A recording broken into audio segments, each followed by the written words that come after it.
तो अच्छा dear students, आज लेक्चर नंबर 23 एक्सरसाइज 6.4 में हम क्वेश्चन नंबर 3 सॉल्व कर देंगे कंप्लीट। क्वेश्चन नंबर 3 इस तरह है, use definite integral to find out the area between the curves. मतलब मैं कंप्लीट क्वेश्चन यहाँ पे आप लोगों को एक्सप्लेन करूँगा। ये मेरे नोट्स है, ये मैंने इस्लामिया बुक एजेंसी के लिए लिखे हैं, ठीक है। और यहाँ पे मेरा नाम भी लिखा हुआ है, लेक्चरर असदरी, ठीक है। और बैक साइड पे आप लोग मेरी पिक्चर भी देख सकते हैं, यहाँ पे मेरी पिक्चर लगी हुई है, ठीक है। तो यहाँ पे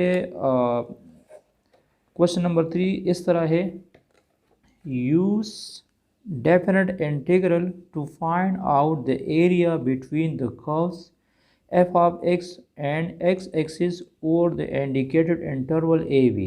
मतलब इसी इंटरवल के थ्रू हम इसका एरिया फाइंड करेंगे।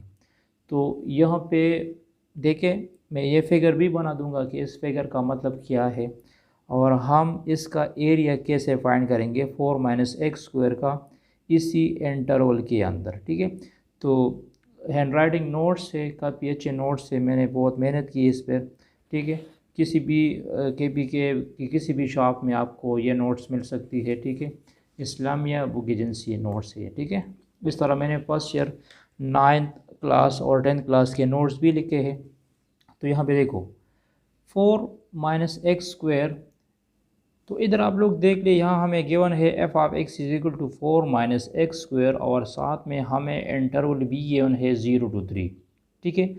तो अगर ग्राफिकली देखा जाए तो 4 माइनस एक्स स्क्वायर का ग्राफ मैं इस तरह बनाता हूँ।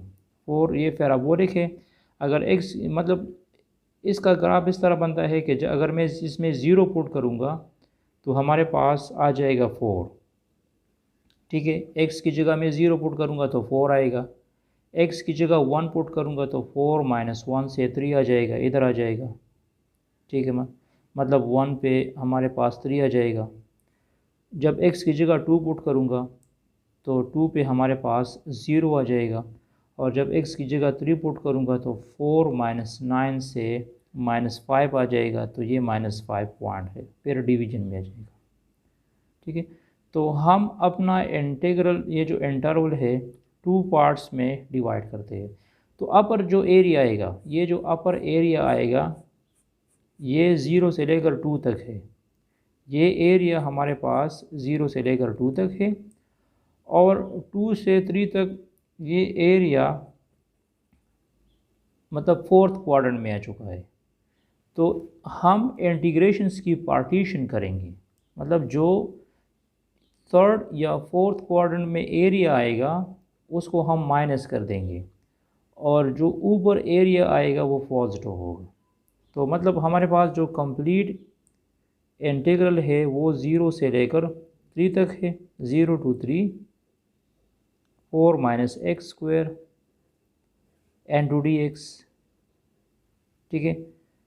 इसकी मैं पार्टीशन कर दूंगा, मैं लिख दूंगा इंटीग्रल 0 to 2, 0 से लेकर 2 तक 4 minus x square d x plus integral 2 to 3 4 minus x square d x. तो इसको मैं माइनस लिख दूंगा, ये माइनस हो जाएगा, ठीक है। इसकी मैंने पार्टीशन कर दी, क्योंकि ये वाला एरिया हमने इस एरिया से सब्ट्रैक्ट करना है। अच्छा यहाँ पे देखो, अगर आप लोग ग्राफ नहीं बनाना चाहते तो आपको ये पता कैसे अंदाज़ा होगा कि मैं इसकी कौन सी जगह पे पार्टीशन कर सकता हूँ।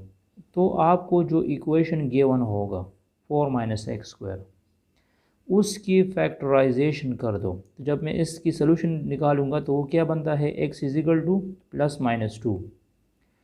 तो 0 और 3 के दरमियान -2 तो नहीं आता, लेकिन +2 आ सकता है। तो 0 से लेकर 2 तक एक इंटीग्रल होगा, और 2 से लेकर 3 तक हमारे पास दूसरा इंटीग्रल आएगा, ठीक है। इसमें सबसे मुश्किल काम ये पार्टीशन है कि आप इसकी पार्टीशन कैसे करोगे, ठीक है। तो अगर आप ग्राफ नहीं बनाना चाहते, ग्राफ से भी मैंने आपको बता दिया कि 0 से 2 तक ये अपर लाई करता है ये एरिया, और 2 से 3 तक ये लोअर लाई करता है, ठीक है। अब देखो सिंपल अब इसकी इंटीग्रेशंस करनी है। इसका इंटीग्रल किया जाएगा, integral 0 to 2 4 minus x square into d x, और integral 2 to 3 4 minus x square d x. ठीक है, तो ये क्या बन जाएगा, इसका इंटीग्रल हो जाएगा 4x³/3 0 to 2, और इसकी भी हो जाएगी 4x माइनस x³/3 2 to 3। तो यहाँ आप लोग इस तरह अलग अलग लिख सकते हैं, 4x 0 to 2 x³/3 0 to 2 minus 4x 2 to 3 और प्लस x³/3 2 to 3। तो एक दफ़ा x की जगह 0 पुट करो तो ये जाएगा 4 2 माइनस 0 1 और 3 2³ माइनस 0³ माइनस 4 3 माइनस 2 और 1 और 3 3³ माइनस 2³। ठीक है, तो जब इसकी कंप्लीट सोल्यूशन कर दोगे तो यह जाएगा 23/3, तो ये हमारे पास हो जाएगा 7.67। ठीक है, तो ये हमारा रिक्वायर्ड इंटीग्रल आएगा। ठीक है, अब नेक्स्ट पार्ट को इसमें नेक्स्ट पार्ट को देख लो। अब इस यहाँ पे देख लो f(x) = x² माइनस 5x + 6। तो इसमें मैं मतलब इसका ग्राफ में नहीं बनाना चाहता, लेकिन इसमें मैं पार्टीशन कैसे कर दूंगा। यहाँ पे देखो, इसका पार्टीशन मैं इस तरह कर सकता हूँ कि जो भी आपको इक्वेशन गिवन होगा उसको इक्वल टू 0 पुट करो, x² माइनस 5x + 6 = 0। तो ये हो जाएगा x² minus 3x minus 2x + 6 = 0। Factorisations करनी है तो ये जाएगा x into x minus 3 minus 2 into x minus 3 = 0। तो ये आ जाएगा x माइनस 2 x माइनस 3 = 0। तो x minus 2 = 0 and x minus 3 = 0। तो ये हो जाएगा x = 2 एंड x = 3। तो x = 3 ये तो इसकी बाउंड्री है, मतलब यही बाउंड्री है, और x = 2 इनके दरमियान लाई करता है, x = 2 इनके दरमियान लाई करता है। तो हमारा जो कंप्लीट इंटीग्रल होगा उसको मैं लिख दूंगा I = I1 माइनस I2। मैं क्या लिख दूंगा, I1 माइनस I2। तो यहाँ पे देखो इंटीग्रल 0 से लेकर 3 तक x² माइनस 5x + 6 का मैं लिख सकता हूँ इंटीग्रल 0 to 2 0 से लेकर 2 तक x² minus 5x + 6 into d x, और प्लस इंटीग्रल 2 to 3, ये माइनस हो जाएगा 2 to 3 x² minus 5x + 6 into d x. ये मैंने इसकी पार्टीशन कर दी। ठीक है, अब देखो, अब यहाँ पे देखो, अगर रफली ग्राफ में इसका बना दूंगा तो ग्राफ इसका इस तरह बनता है कि एक 2 है और एक 3 है। तो ये ग्राफ जो है ये 2 पे पास होगा और 3 पे भी पास होगा। ठीक है, ये इसकी x इंटरसेप्ट है, x = 2 एंड x = 3। तो यहाँ पे ये एरिया 0 से लेकर 2 तक है और ये एरिया 2 से लेकर 3 तक है।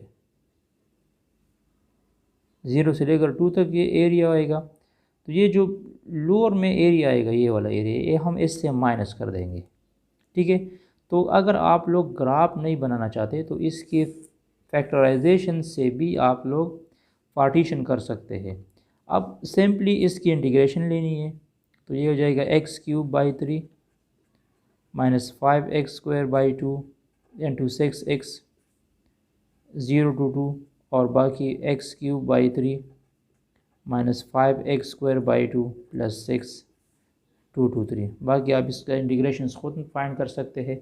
मैं इसके बाकी पार्ट्स आप लोगों को समझा दूंगा कि कहाँ पे आप लोगों ने पार्टीशन करनी है। अब यहाँ क्वेश्चन नंबर 4 को देख लो। Set up the definite integral and problems A to D represents the indicated shaded areas। मतलब ये हमें एक शेडेड एरियाज गिवन है, इस एरिया का हम फाइंड करेंगे इंटीग्रल। लेकिन यहाँ पे देखो 1 से लेकर 2 तक, 1 से लेकर 2 तक ये एरिया फर्स्ट क्वाड्रेंट में आ चुका है, और 2 से लेकर 3 तक ये एरिया सेकंड क्वाड्रेंट में आ चुका है, और हमें साथ में ये फंक्शन भी गिवन है। तो टोटल एरिया 1 से लेकर 3 तक है, टोटल एरिया 1 से लेकर 3 तक है। तो इसकी हम पार्टीशन कर देंगे, 1 से लेकर 2 तक एक इंटीग्रल आएगा, और 2 से 3 तक हमारे पास दूसरा इंटीग्रल आएगा। तो जो अपर एरिया होगा उसको हम पॉजिटिव रख देंगे, और जो लोअर एरियाज होगा उसको हम नेगेटिव्स रख देंगे। कैसे? तो देखो y is equal to e square minus e power x divide by 2, और हमें इंटरवल गिवन है 1 से लेकर 3 तक। तो 1 से 2 तक जो इंटीग्रेशन है, कंप्लीट इंटीग्रल को मैं लिख सकता हूँ I1 माइनस I2।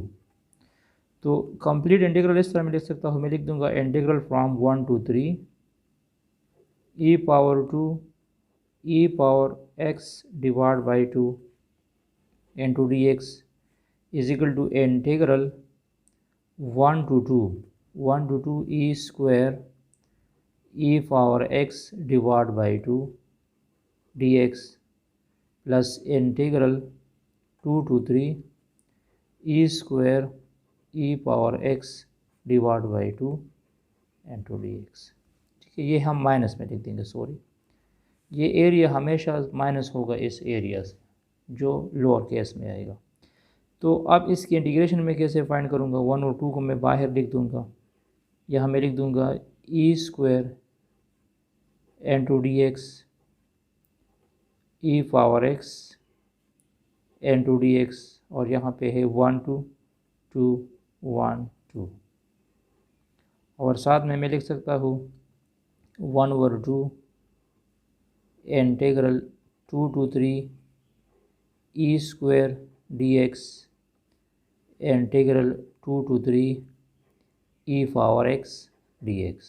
ठीक है, तो अब देखो मैं इसको लिख सकता हूँ 1 ओवर 2, ई स्क्वायर कांस्टेंट है तो ये हो जाएगा ई एक्स, ई स्क्वायर के साथ एक्स आ जाएगा 1 to 2, ई पावर एक्स का ई पावर एक्स होगा 1 to 2 1 over 2 E square x 1 to 3 आ जाए 2 to 3 आ जाएगा, और ई पावर एक्स का ई पावर एक्स हो जाएगा तो 2 to 3 आ जाएगा। तो इसमें हर एक में 1 और 2 कांस्टेंट है, ये बाहर निकालो, ये हो जाएगा E square 2 minus 1 E square ई पावर 1, इस एक्स की जगह एक दफ़ा 2 पुट करो, एक दफ़ा 1 पुट करो।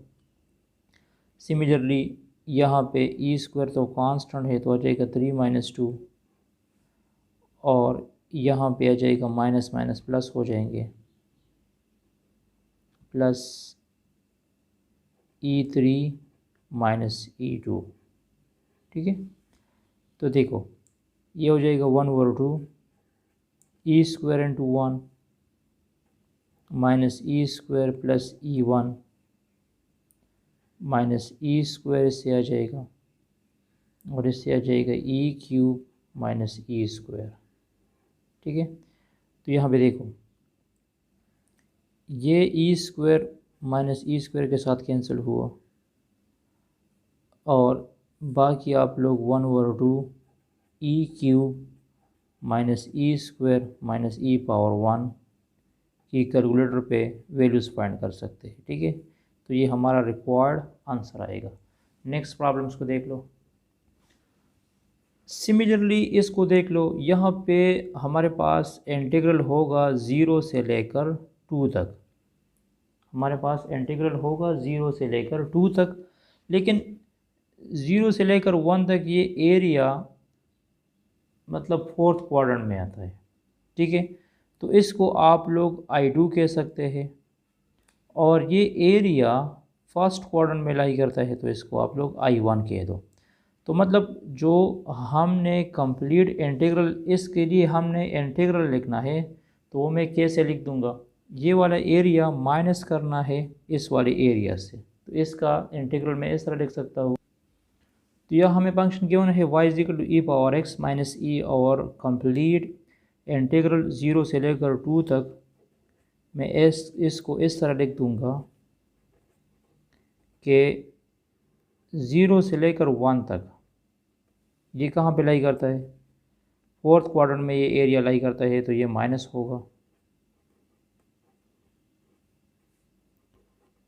और 1 से लेकर 2 तक ये एरिया हमारे पास पॉजिटिव होगा। मतलब मैं इसको इस तरह भी लिख सकता हूँ, integral 1 to 2 e power x minus e into d x, और integral 0 to 1 e power x minus e into d x. बाकी इसका इंटीग्रेशन है वो आप लोग ख़ुद भी कर सकते हैं। ई पावर एक्स का इंटीग्रल ई पावर एक्स होगा, और ये ई कांस्टेंट है तो इसके साथ ई एक्स आ जाएगा 1 to 2। इसी तरह ई पावर एक्स का इंटीग्रल ई पावर एक्स हो जाएगा, और ये ई एक्स ये 0 to 1 हो जाएगा। ठीक है, बाकी आप लोग अलग अलग भी लिख सकते हैं, e power x 1 to 2 minus e x 1 to 2, e power x 0 to 1 plus e x 0 to 1। तो इस एक्स की जगह एक दफ़ा 2 पुट करो तो ये हो जाएगा ई स्क्वायर माइनस ई 1, और ये हो जाएगा 2 माइनस 1, ये हो जाएगा ई माइनस ई 0, और ये हो जाएगा 1 माइनस 0। ठीक है, बाकी आप इसमें खुद कैलकुलेशंस कर सकते हैं। अच्छा, thanks for watching this video. ये चैप्टर नंबर 6 कंप्लीट हुआ। ठीक है, इसके बाद हम चैप्टर नंबर 7 कल एनालिटिकल ज्योमेट्रीज डिस्कस करेंगे। स्टेटस